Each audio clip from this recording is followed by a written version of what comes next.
sure to get my fruits right.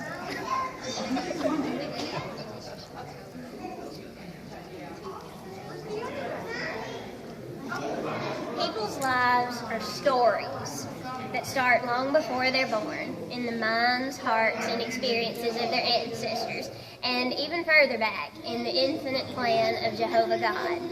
That said, it's not an easy thing to describe one life in just a few short minutes, but I'm going to make a stab at describing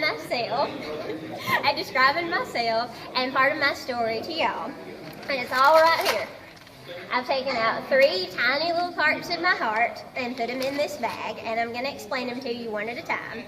Hopefully, by the time you've gotten to know these 3 pieces of my heart, you'll have gotten to know Anna Elizabeth Gant a little bit better too.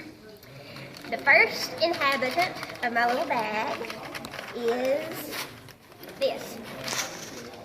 This is an envelope chock full of okra seed that my papa shipped to me from the hometown of Vardaman, Mississippi. Now, these seeds represent not only the vegetable gardens that my family has always been known for, but also the beautiful memories of the land that I grew up on and the legacy of the people that I come from. Just a few miles north of Vardaman, there is a piece of land, 165 acres to be exact, that has been in my family for 5 generations. 5 generations of Mom's family living and working on the land we call home.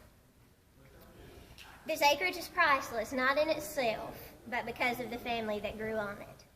I think that the lyrics to the Small Town Southern Man song by Alan Jackson describes it pretty well. He says, "Born the middle son of a farmer and a small town Southern man. Like his daddy's daddy before him, grew up working on the land.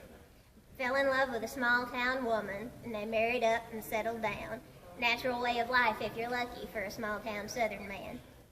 And he bowed his head to Jesus, and he stood for Uncle Sam. And he only loved one woman. He was always proud of what he had. He said his greatest contribution is the ones you leave behind, raised on the ways and gentle kindness of a small town Southern man." This is the legacy passed down to me. And it applies not only to the men of my family, but to the small town Southern women who came before me. Through their lives, they've taught me how to be not only a woman, but also a lady. To wear lipstick with my pasture boots, and to pair pearls with my work gloves, and to run a tiller and run a home. This is the foundation of who I am, and it's the legacy that I must pass on. Now, the next thing I have in here is this little box, which has seen better days. It's falling apart. And inside this box are my banjo picks. Now, obviously, these picks represent my love for the music of the Smoky Mountains, but they also stand for so much more than that. My family was called to this part of East Tennessee almost 3 years ago, and until then, my life had always been exactly the same. And I have to tell you that I was pretty much terrified about the huge change that I knew God was asking us to make. The scripture that I held on to during that time was Psalm 78:53. It says, "He guided them safely, so they were unafraid."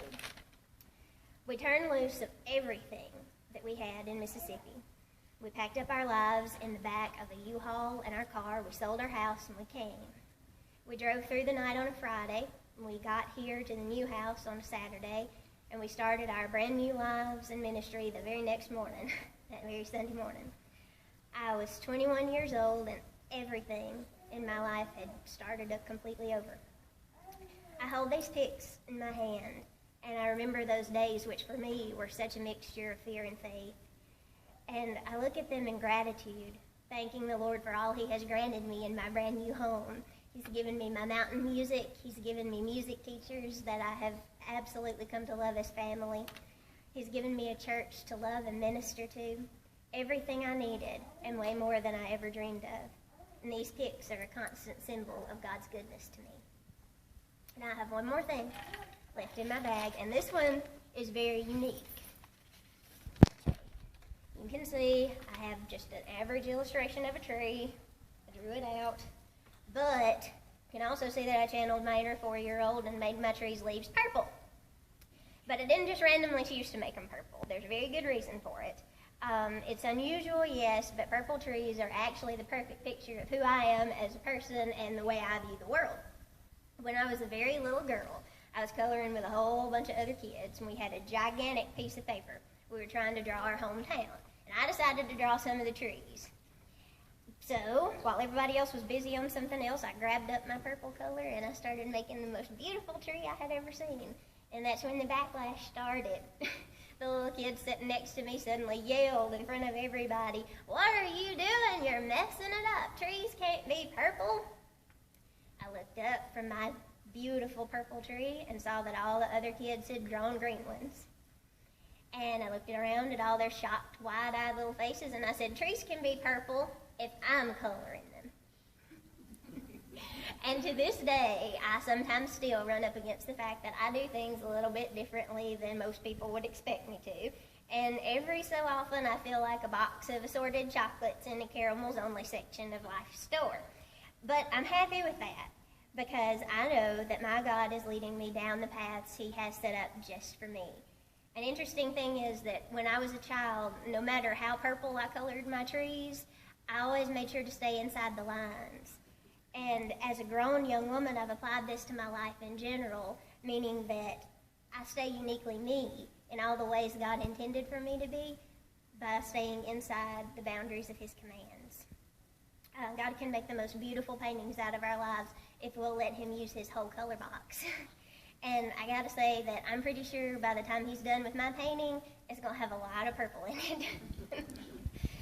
And folks, that's me and my heart in a brown paper bag, my family legacy, my new home in Tennessee, and my purple trees. And I thank you all for listening, and I hope that some part of my story and my journey with the Lord has touched and blessed your hearts too. Thank you.